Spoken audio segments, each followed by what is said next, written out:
Une consultation publique virtuelle a eu lieu le 5 avril dernier sur le projet du plan de gestion des matières résiduelles commun entre les MRC de la Matapédia et MRC de la Métis.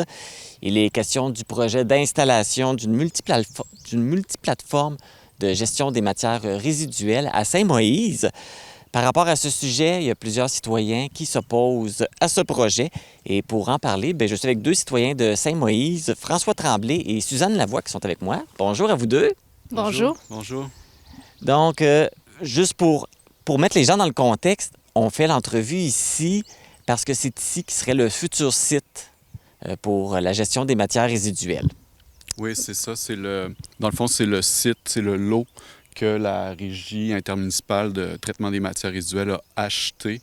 Et puis, c'est sur ce site-là qu'a été réalisé les études d'impact pour l'établissement de la multiplateforme de gestion des matières résiduelles. Dans le fond, il va y avoir un dépotoir, une plateforme de compostage, puis un écocentre qui vont être installés sur ce site-ci.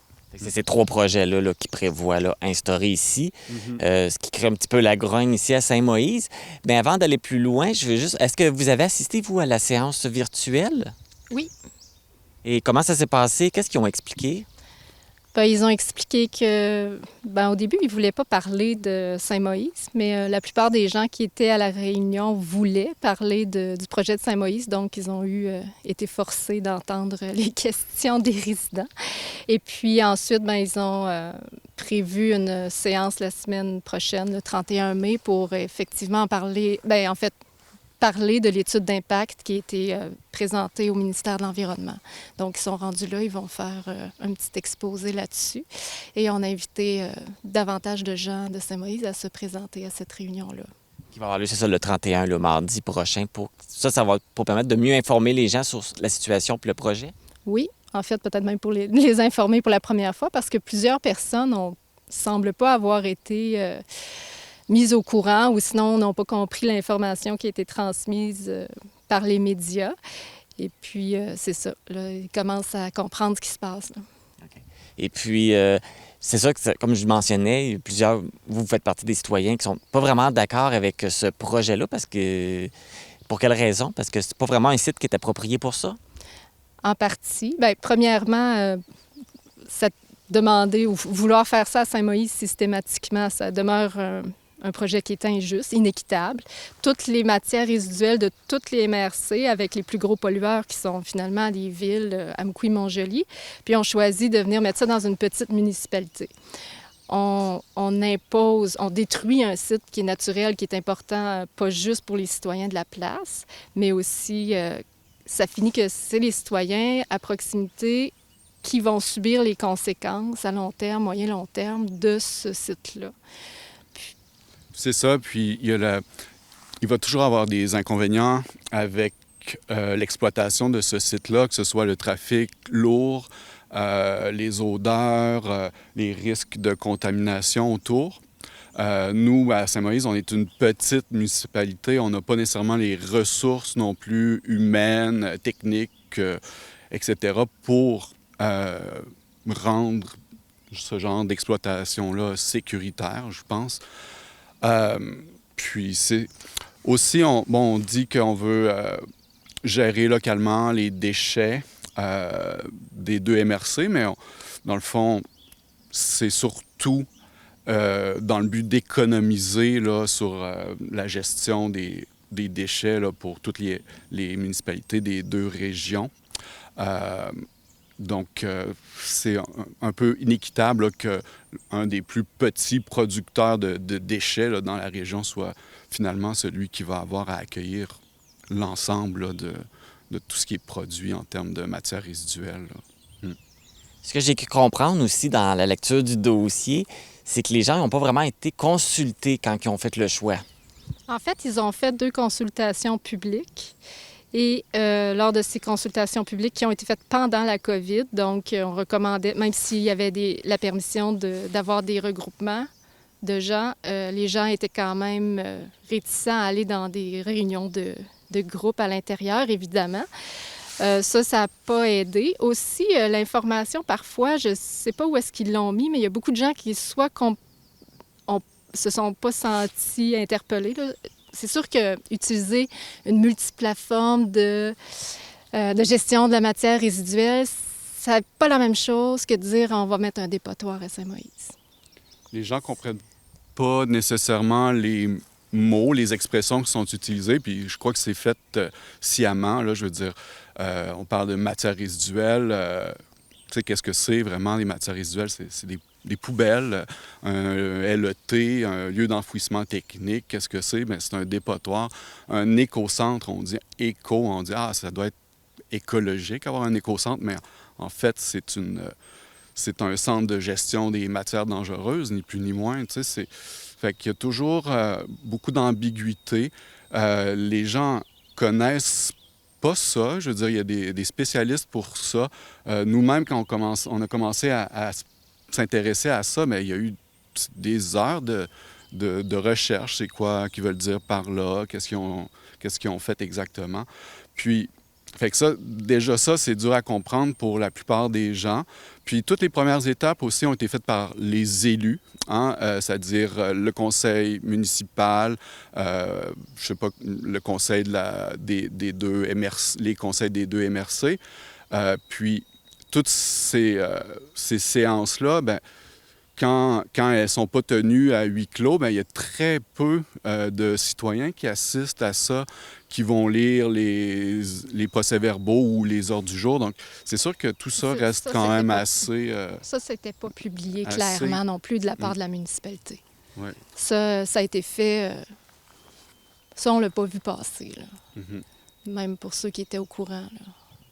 Puis là aussi, quand on regarde le terrain, on voit bien que s'ils veulent installer les choses ici, c'est pas juste j'arrive puis on installe, là. Il y a des travaux à faire, là. Oui. Il y a énormément de travaux à faire. Le terrain en tant que tel ne correspond pas à un lieu idéal pour installer un site d'enfouissement. C'est-à-dire que normalement, on recherche, comme par exemple dans le BAP à Rimouski, lorsqu'ils ont installé leur site ou agrandi leur site, ils ont fait une recherche dans tout leur territoire, eux, pour voir où serait le lieu le plus sécuritaire, c'est-à-dire un sol en glaise. Ils en ont trouvé à quelques endroits, mais comme ça menaçait, non, c'était à Pointe-au-Père, ça menaçait des zones fragiles ou à risque là, naturel, les endroits où le lexivia allait être retourné, là, c'est le jus de poubelle, là, ils allaient remettre ça dans les rivières, puis ça allait aller dans le fleuve. Ils se sont dit, OK, on ne peut pas faire ça. Donc, ils ont décidé de réutiliser un endroit qui était déjà contaminé dans la ville. Parce qu'ils se sont dit, c'était responsable d'aller envoyer ça dans la nature. Voilà. Donc ici, il n'y a eu aucune recherche pour trouver le lieu sécuritaire. Ils ont juste focusé sur Saint-Moïse et les alentours. Puis Saint-Moïse, ce qui arrive, c'est que c'est une montagne. Donc ici, on est en altitude, 300 mètres d'altitude. C'est un des points les plus hauts de la montagne. Et les deux bassins versants, la Ristigouche et la Tartigou, prennent leur eau ici. Donc si ça coule ici, si ça inonde, on voit bien que ça inonde, bien, ça se ramasse dans ces deux réseaux hydrographiques-là.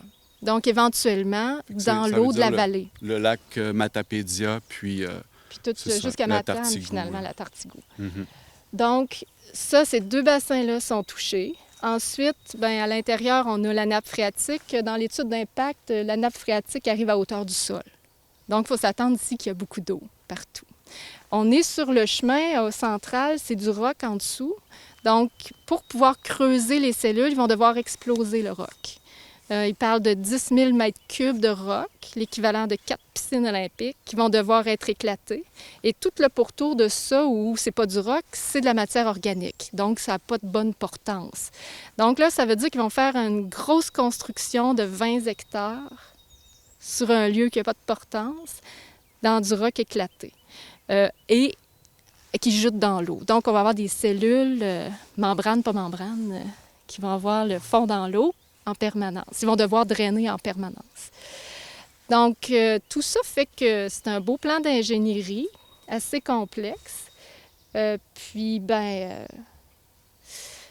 c'est peu rassurant d'un point de vue de l'eau. Je veux dire, la montagne ici, c'est une purificatrice d'eau. L'eau à Saint-Moïse, elle est d'une excellente qualité partout. Vous installez une quelque part, on creuse un puits, c'est de la bonne eau potable. Est-ce qu'on veut risquer ça? Ça pourrait avoir un impact, là, ça, je comprends. Bien, certainement. Je veux dire, c'est sûr qu'eux vont toujours perdurer en disant qu'un lieu d'enfouissement technique, maintenant, c'est extrêmement sécuritaire. Mais les lieux d'enfouissement technique, ça fait pas si longtemps que ça existe. On n'a pas 50 ans de données là-dessus. Ça vient d'apparaître. Ces membranes-là, on ne sait pas. Et, les gens qui les vendent vont vous dire que c'est fantastique. Mais c'est ça. On n'a pas la preuve jusqu'à maintenant que ces membranes-là vont être durables éternellement. Parce que c'est éternel, un lieu d'enfouissement. Là. On ne fait pas disparaître les déchets. Ils sont là pour toujours. Donc... On les cache. On les cache, on les emballe bien. C'est comme mettre un ziploc. Vous mettez un ziploc comme ça, là, puis vous attendez que le temps fasse son œuvre. Est-ce qu'éventuellement, ça va couler? On se croise les doigts que ça ne coule pas. Mais là, il faut quand même préciser que le projet, c'est pas encore officiel. Est-ce que vous savez, là, sont rendus à quelle étape? Le projet a été déposé? Ils ont déposé l'étude d'impact environnemental. Donc ça, c'est à l'étude présentement.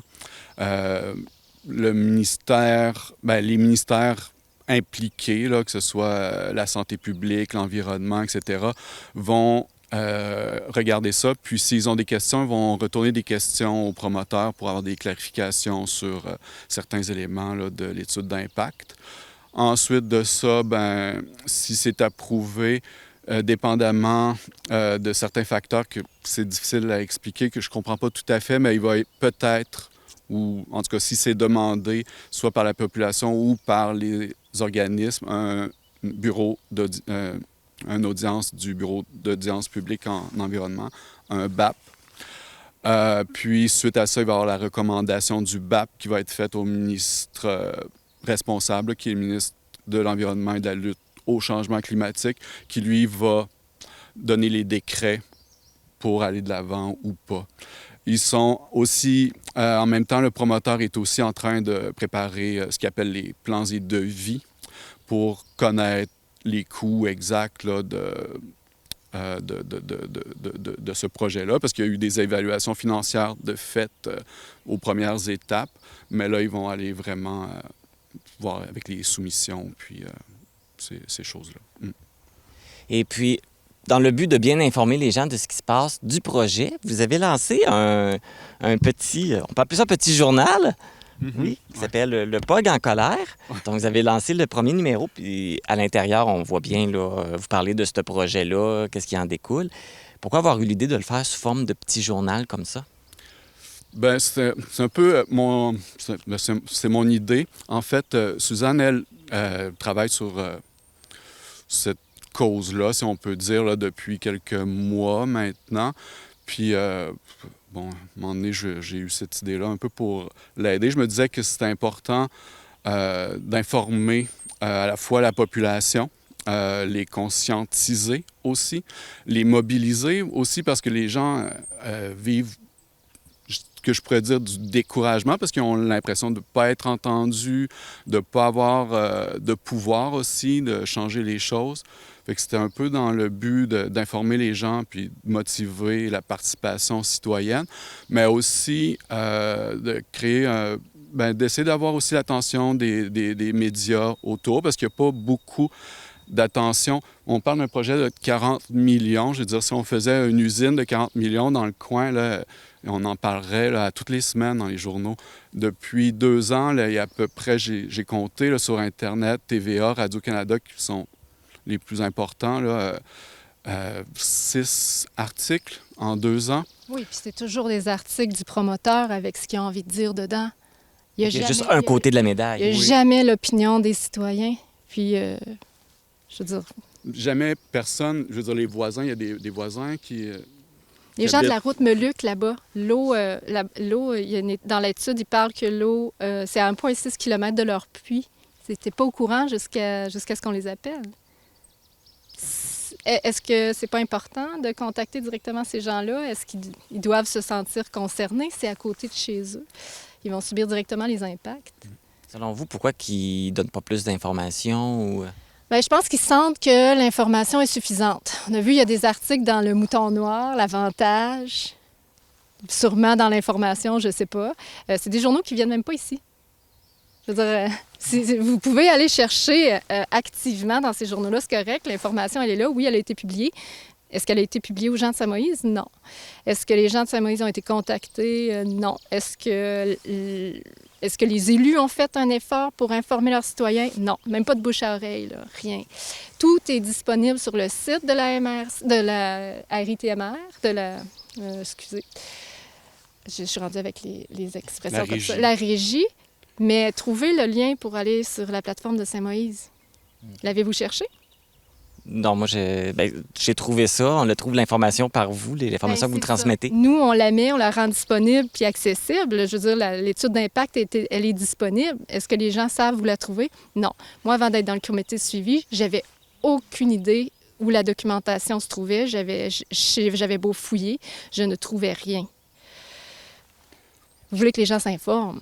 Je pense que le promoteur, puis qui est la régie, puis les MRC, font le strict minimum légal là, au niveau d'information. Ils font les publications peut-être dans les journaux, etc. Mais personne lit ça, les avis publics là, dans les pages des journaux. Bien, parfois, la dernière consultation, c'était même pas dans les avis publics. Je lis le journal chez nous. C'était dans le Babillard. Est-ce qu'on met des annonces comme celle-là d'une consultation publique d'un projet comme celui-là dans le Babillard, de l'avant-poste? Est-ce que vous trouvez que c'est... Bien, nous, on en a parlé aussi. Là. Nous, on l'avait diffusé, on avait parlé, on a fait une entrevue avec le responsable des MRC, justement pour annoncer qu'il y avait, qu'il y avait cette consultation publique-là. OK. Je suis désolée, je n'ai pas vu. Mais c'est ça, en tout cas, c'est difficile d'aller chercher toute l'information. Fait que c'est un peu pour ça qu'on a fait ce petit journal-là, pour donner de l'information. Comme je disais, mobiliser, mais aussi dire à nos élus qu'on n'est pas nécessairement d'accord ni content avec la façon que ça se déroule. Il pourrait y avoir un peu plus d'informations qui est transmise. Et il devrait parler aussi des risques que ça comporte, parce que c'est difficile de prendre une décision éclairée quand on présente juste les avantages, mais qu'on ne parle pas des inconvénients. Puis je crois que ça, c'est important. Je veux dire, moi, j'ai travaillé longtemps dans les services financiers, puis tu n'as pas le droit de dire à un investisseur qu'il y a juste des bons côtés à investir dans des actions. Des fois, on le voit présentement, les marchés, c'est pas bon. Donc, je pense que dans un domaine comme ça aussi, il y a toujours du positif et du négatif, puis il faut informer les gens des deux côtés. Fait que nous, c'est un peu ce qu'on veut faire aussi. Puis s'amuser aussi, parce que voir ça aller, des fois, c'est déprimant, fait qu'on voulait faire quelque chose de drôle, puis avoir du fun aussi. Oui, bien, de le faire un peu sous cette forme-là, des fois, ça attire plus les gens. Des fois, avec un petit peu d'humour, on peut aller chercher les gens aussi. C'est digeste, l'information, on a essayé de traduire un peu. On a traduit, parce que le vocabulaire, on va s'entendre, un vocabulaire technique... C'est pas accessible à tout le monde. Bien, c'est pas... Je veux dire, moi, je travaille dans des vocabulaires techniques, puis j'ai un niveau d'éducation correct pour fonctionner dans mon milieu scientifique, mais quand j'arrive avec ça, je suis obligée de passer 1 heure à essayer de retrouver tous les mots, ce que ça veut dire exactement. Lieu d'enfouissement technique, il n'y a même pas de définition officielle. Il n'y en a pas. On va trouver ces définitions-là sur des sites de lieux d'enfouissement qui sont ancrés. Il n'y a pas de définition officielle. Puis vous demandez aux gens de comprendre ce vocabulaire-là. C'est un peu injuste, là. Fait que là, les gens qui veulent avoir plus d'informations, qui veulent vous suivre, ils peuvent se procurer le POG en colère. Comment? Bien, ils peuvent le télécharger. On a mis des liens sur... on a une page Facebook qui est le POG en colère. Vous pouvez nous trouver là. Puis vous allez trouver tous les liens pour aller télécharger ce numéro-là. On compte en publier un nouveau après la rencontre du 31 pour un peu décrire qu'est-ce qui s'est passé. Puis donc c'est ça. On essaie on l'a diffusé un peu en papier, mais je crois que la méthode la meilleure qu'on a trouvée à date, c'est Facebook. Puis nous aussi, on ajoute certaines photos, d'autres petits articles à l'occasion, là, directement sur notre page Facebook. Parfait. Bien, François Tremblay, Suzanne Lavoie, merci beaucoup de d'avoir accepté qu'on vienne vous rencontrer pour avoir une autre vision de ce projet-là, la vision des citoyens de Saint-Moïse, dans le fond. Merci beaucoup. Merci de votre attention. Merci à vous, oui. Donc, si vous voulez avoir les informations et vous procurer le journal Le POG en colère, vous pouvez aller sur la page Facebook Le POG en colère pour trouver toute l'information. Et si vous voulez assister à la session d'information publique qui va avoir concernant justement le projet de multiplateforme de gestion des matières résiduelles, c'est à Saint-Moïse et c'est le 31 mai à 19h à la salle municipale.